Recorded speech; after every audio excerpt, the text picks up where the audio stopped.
Welcome to Get Offset. My name is Emily, and I love how you always bring out the best in people.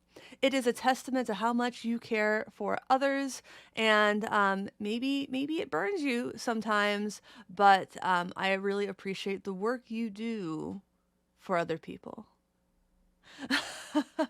Well, I'm here with the Shure MV7.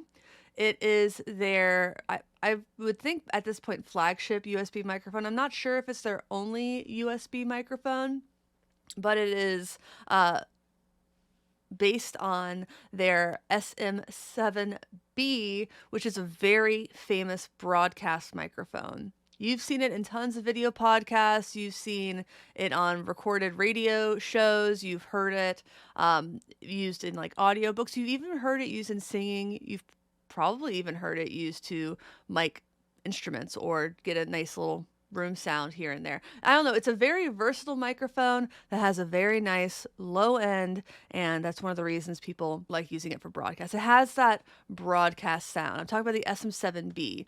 The MV7 is Shure's attempt to make that a little bit more convenient for content creators, which frankly I am. It's not just for content creators though. I use this every day on Zoom calls, on Slack calls, and I do use it for content, for podcasts and things like that. Demos like this demo. That's a little meta. That's fine. But what makes it more convenient is, of course, that it has a USB connection. You can't see the USB connection here because it's just on the other side of this XLR connection, which you guessed it. That means you can plug it into an interface, and it can be used that way as well, which I think is really, really cool to have that added versatility. And I'll get into like what the difference is for using the XLR versus the USB in a bit. So we have some controls on the top here. It's gonna be, there you go. You can kind of see them. Right now it's set to show the levels changes. There's also a mute button directly on the microphone. Move it over there, and I can mute. I could see on the levels that worked. It's like a very soft touch kind of thing, which it's neat when that works. I prefer buttons. If you know this channel at all, you know I like tactile things. That's really the only thing that I don't love about this microphone is those soft touch buttons. It came with this little mount. It didn't come with the arm, but you can adjust these thimbles here to loosen or really lock in. Really, really lock in that mic and get it exactly the way you want it so it won't move at all. All right. I did mention this has an XLR output as well. So what I'm going to do is I'm going to toggle between those two so you can hear the difference. I can't super duper hear the difference, but I want you to tell me in the comments if you can. So this is the USB. This is the USB. This is the XLR. This is the XLR. Can you hear the difference? Which one am I using now if you can hear the difference? Which is A? Is A the XLR or the USB? This is B. Is B the XLR or the USB? I'm going to give you a couple seconds to think. B, the one I'm using right now, this is the USB. A was the XLR. Okay, now let's get into this little panel over here. This is the simplest way to control the microphone. There are different included kind of sounds. I don't think that's uncommon with USB microphones. And it's definitely not uncommon to do a little bit of tone shaping with vocals. So this is just a little app. It's kind of down toward the bottom of my screen, but let's talk about it. So you can select between different microphones here. This is the Shure Plus Motive app. There are other Motive equipped products as well. You can look to manage your presets, check out your preferences. There'll be alerts here see, I had a device discovery error on Wednesday, so I knew that there was something wrong and I was able to fix it. You can mute the microphone. You can also adjust the monitor mix. As you can see, I'm not monitoring from the device itself, so that doesn't mean much to me. This is what kind of sold me on this microphone was the mic position, the ability to set that. So right now I have it set to near, but you can also set it to far, and that's if you're using the microphone from farther away. So if I'm doing the podcast, it's fine if the microphone's right up in my face. I prefer it. But if you move the microphone farther away, like if I'm doing a demo, it's going to pick up a lot more room sound. But this has a setting that kind of compensates for that. So I can hit far, and I can move the microphone farther away, and I'm just going to hold it because I don't want to adjust my arm quite that much. If you can hear the difference, you probably can a little bit, but it's not going to be as loud as, say, if I was really just cranking the gain and wasn't compensating for anything else. So, whoop. Let's go back to near. There's also tone. I have the natural tone right now. This is the dark tone. And this is the bright tone. Again, let me know in the comments if you can hear the difference. I'm sure some voices are going to be more apparently different than others. Lower, boomier voices, you probably don't want to put the dark tone on them. You probably want to brighten that up a little bit, unless that's what you're going for. So that's kind of the auto leveler. Manual has more things, and of course there are presets. The only one I have is Me Louder. I'm not going to turn that on. Again, you have mute, you have adjustments of the microphone gain. I think this actually might be the Me Louder preset. Again, monitor mix, and then you have some EQ settings here. So you have this high pass filter, so that cuts out the lower frequencies. This is, again, good for boomier voices.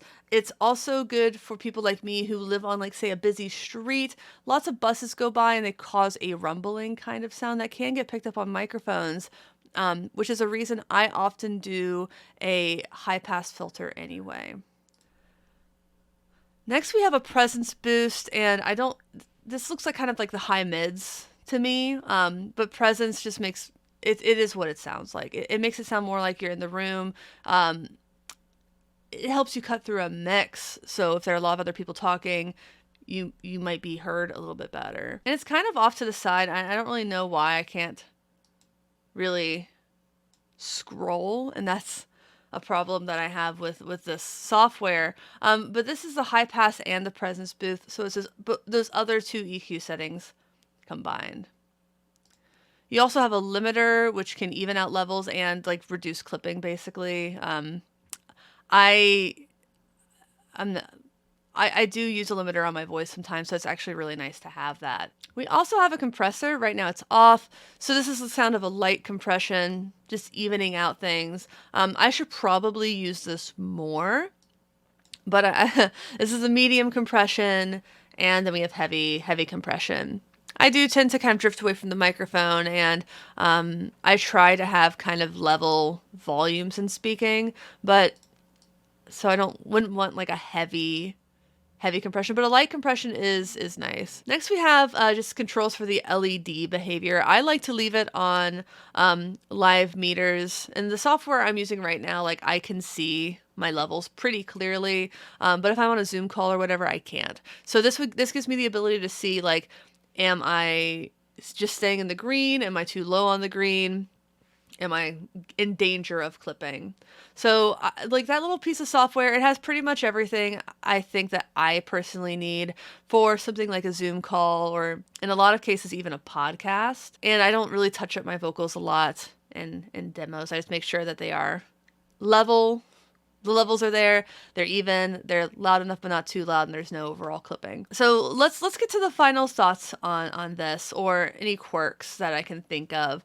I did mention that, like, the software, the EQ is kind of falling off the screen. That's odd, but not a huge deal. I did mention that sometimes all USB devices on my computer disconnect. This was disconnected for a few days before I was able to go and like unplug it and plug it back in, and now it works great. That happens with, again, a lot of my USB devices. I just simply have too many. And that's, again, that makes it a me problem. The one quirk is that, and I don't know if you could hear this difference. I tried to match the levels. When I use the XLR setting on a Zoom call, like if it defaults to that, which it does sometimes, people tell me that I'm too quiet. So they ask me to really crank the gain on my interface. I don't know about that. I can kind of hear it in the podcast. My podcast co-host Joe, she also got one of these microphones, the MV7s, and I'm pretty sure she uses USB, but it definitely, when I'm using XLR, it sounds like she's louder. Again, that's something I can pretty easily fix in post. It is an interesting quirk. I do have the gain absolutely maxed on my PreSonus 1810C interface, and I find these to be relatively high headroom inputs. So that it is interesting. Obviously, the solution is turning it up all the way, and then nobody complains. But if the USB is louder, it's probably because it benefits from this little app there. But again, I've been using this for 6 months, almost exclusively. There are a few exceptions where I've had to use like a lav mic or something. I love this microphone. I'm really glad that Shure sent it to me. I'm glad I get to use it. I think it's a huge improvement over my previous situations. You know, I used a 57 for a while through the Soyuz launcher to give it a little bit of a boost, and that was fine. Again, this is better. So I really recommend this for anybody who might be creating content or having a lot of Zoom calls and just wants to sound more professional. I haven't sung with it because I'm not a singer, and I also haven't mic'd any amps or anything with it. That is a look at the Shure MV7. Highly recommend. If you're interested in getting one, please consider using the affiliate link in the video description. That is for Sweetwater. It costs you nothing extra, but it's a great way to support this channel or this video if you found it helpful. We also have a Patreon at patreon.com/getoffset. At the $5 level or above, you get access to our exclusive Discord server. We also have merch at gettoffsetpodcast.com/shop. You can still leave a super chat if you're here in the premiere, or you can give thanks in a button below.